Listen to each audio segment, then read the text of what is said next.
चीन के साथ भारत का युद्ध हुआ तो भारतीय वायुसेना चीन पर भारी पड़ेगी, ये कहना है वायुसेना प्रमुख air chief marshal RKS Bhadauria का। और ये चीन पर भारतीय वायुसेना कैसे भारी पड़ेगी ये जानने के लिए एबीपी न्यूज की टीम पहुंची है पूर्वी लद्दाख में भारतीय वायुसेना के एक फॉरवर्ड एयर बेस पर।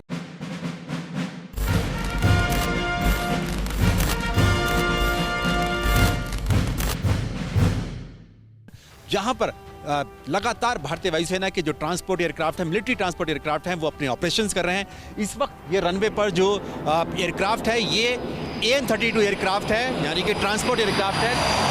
AN-32 जो रूस से लिया गया एयरक्राफ्ट है। इसके अलावा IL-76 C-17 ग्लोबमास्टर लगातार यहाँ पर अपने ऑपरेशंस कर रहे हैं, यहाँ पर लैंडिंग हो रही है, टेक ऑफ कर रही है। ये इसीलिए किए जा रहे हैं ताकि ये जो ट्रांसपोर्ट एयरक्राफ्ट हैं ये अपने जो ऑपरेशन से इसलिए करते हैं ताकि जो सैनिक हैं जो कि प्लेन से आते हैं, मैदानी इलाकों से आते हैं, उनको फॉरवर्ड एरिया में पहुंचाने के लिए, साथ ही साथ उनके साथ साथ जो भारतीय सेना के जो सैन्य साजो सामान होते हैं, जो चाहे फिर उसमें टैंक हो, तोप हो और दूसरे गोला बारूद है, वो सब यहाँ पर आते हैं। चंडीगढ़ से अधिकतर ये टेक ऑफ करते हैं और यहाँ पर पहुँचते हैं फॉरवर्ड एयरबेस पर। इसके साथ साथ जो सैनिक होते हैं यानी थल सेना के जो सैनिक हैं उनकी भी पहुँचाने के लिए, क्योंकि पिछले 5 महीने से जो चीन के साथ टकराव चल रहा है उसके लिए ही भारतीय वायुसेना ने थल सेना के साथ मिलकर जो बड़ी तैनाती की है लाइन ऑफ एक्चुअल कंट्रोल यानी LAC पर, उसी के लिए यहाँ पर ऑपरेशंस किए जा रहे हैं। इस वक्त एबीपी न्यूज की टीम पूर्वी लद्दाख में भारतीय वायुसेना के जिस फॉरवर्ड एयर बेस पर मौजूद है, ये एक स्ट्रेटेजिक एयर बेस है, यानी कि सामरिक महत्वपूर्ण का बेस है। वो इसलिए क्योंकि यहाँ से जो LAC है, चीन से सटी हुई जो लाइन ऑफ एक्चुअल कंट्रोल है, वो भी इसकी जद में आती है और साथ ही POK पाकिस्तान ऑक्यूपाइड कश्मीर से जो सटी हुई LOC है, यानी कि करगिल, द्रास और सियाचिन का जो सेक्टर है वो भी इसकी जद में आता है। और LOC से लेकर LAC तक इसी फॉरवर्ड एयर बेस से लगातार जो फाइटर जेट्स हैं वो यहाँ से अपने ऑपरेशंस कर रहे हैं। ये MiG-29 अपग्रेडेड फाइटर जेट है भारतीय वायुसेना का, जो जिसने अभी इस फॉरवर्ड एयर बेस से टेक ऑफ किया है। और ये जो फाइटर जेट्स हैं भारतीय वायुसेना के जो फ्रंट लाइन एयरक्राफ्ट्स हैं, जैसे ये MiG-29 अपग्रेडेड था, इसके साथ साथ जो रफाल लड़ाकू विमान हैं, सुखोई मिराज 2000, यहाँ तक कि तेजस जो लाइट कॉम्बैट एयरक्राफ्ट है, वो सब यहाँ से अपने ऑपरेशंस करते हैं। वो इसीलिए ताकि कॉम्बैट एयर पेट्रोलिंग इसलिए की जाती है ताकि दोनों तरफ LOC और LAC दोनों इनकी जद में रहें, यानी कि अगर पाकिस्तान और चीन की तरफ से कोई कोशिश होती है भारत के खिलाफ कोई दुस्साहस करने की, तो उसका कड़ा जवाब दिया जाए, उसको मुंहतोड़ जवाब दिया जाए। जैसा कि खुद वायुसेना प्रमुख air chief marshal RKS Bhadauria ने कहा कि चीन और पाकिस्तान दोनों से एक साथ लड़ने के लिए, यानी कि दोनों मोर्चों पर 2 फ्रंट वॉर के लिए भारतीय वायुसेना पूरी तरह से तैयार है।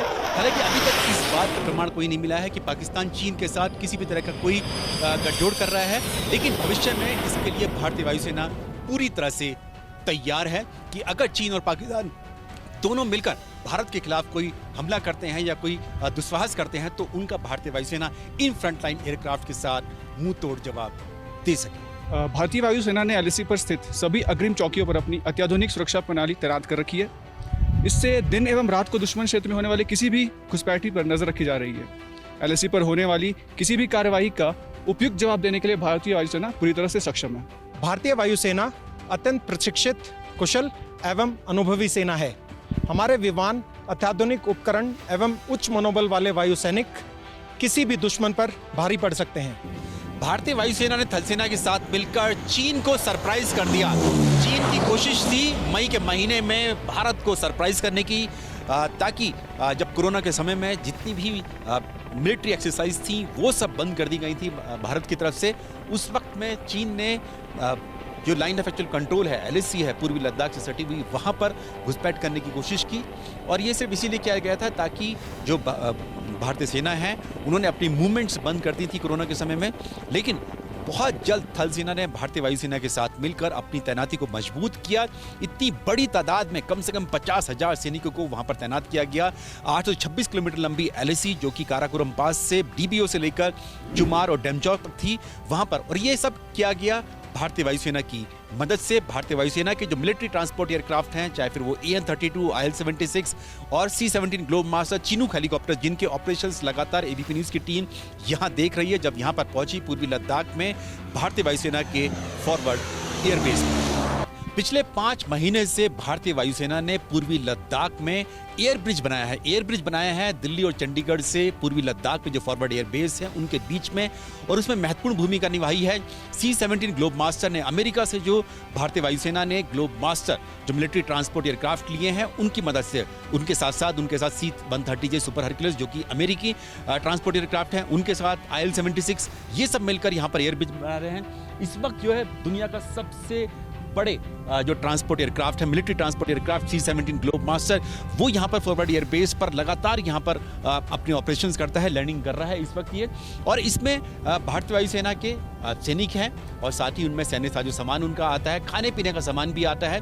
वो इसीलिए आता है क्योंकि जरूरत पिछले 5 महीने से भारतीय वायुसेना जो है थल सेना की मदद कर रही है, उसी के लिए यहाँ पर ये ऑपरेशन चलते हैं। इन्हीं की वजह से जो चीन है वो भौचक्का रह गया कि किस तरह से भारतीय वायुसेना की मदद से थल सेना ने अपनी जो deployment line of actual control यानी LAC पर की है। इतनी तेजी से मूवमेंट किया थल सेना और वायुसेना ने, जिसके चलते चीन भौचक्का रह गया। और चीन ने जो मिस एडवेंचर करने की कोशिश की थी पूर्वी लद्दाख में लाइन ऑफ एक्चुअल कंट्रोल यानी LAC पर, वो उसके पांव वहीं पर रुक गए, वहीं ठिठक गए। और उसके बाद भारत ने यानी कि थल सेना ने भारतीय वायुसेना के साथ मिलकर चीन के ऊपर अपनी बढ़त बना ली।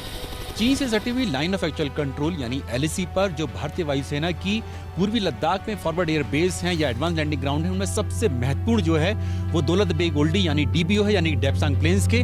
और इसके एक्टिवेट करने से भारतीय वायुसेना को चीन पर एक बड़ी बढ़त मिली है। इसी बढ़त का जिक्र जो है वो खुद प्रधानमंत्री नरेंद्र मोदी ने हाल ही में किया था कि 40 साल बाद इस एडवांस लैंडिंग ग्राउंड को भारतीय वायुसेना ने एक्टिवेट किया। और जब जरूरत पड़ी भारतीय वायुसेना को और थल सेना को, तो सबसे ज़्यादा जो ऑपरेशंस हुए वो दौलत बेग ओल्डी में ही हुए, क्योंकि डेप्सांग प्लेन्स के बेहद करीब का इलाका है जहां पर मई के महीने में चीनी सेना ने घुसपैठ करने की कोशिश की थी। लेकिन इतनी जल्दी मूवमेंट किया गया भारतीय वायुसेना द्वारा थल सेना के साथ मिलकर कि चीन को अपने पांव वहीं पर रोकने पड़ गए जहां पर वो था।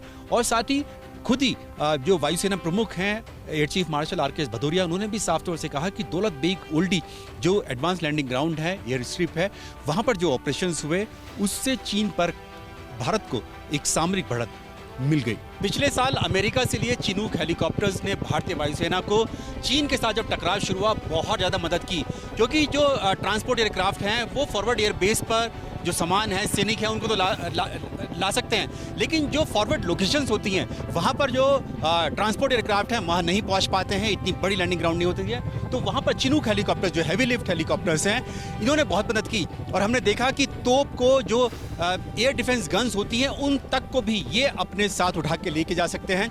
जो फील्ड गन्स होती हैं उनको भी पहुँचाने का काम इन चिनूक हेलीकॉप्टर्स ने किया।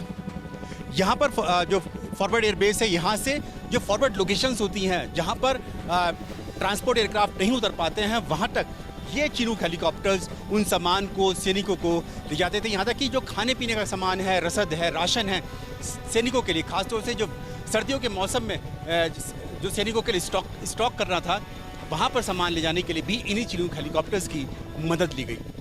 ABP न्यूज़ आपको रखे आगे।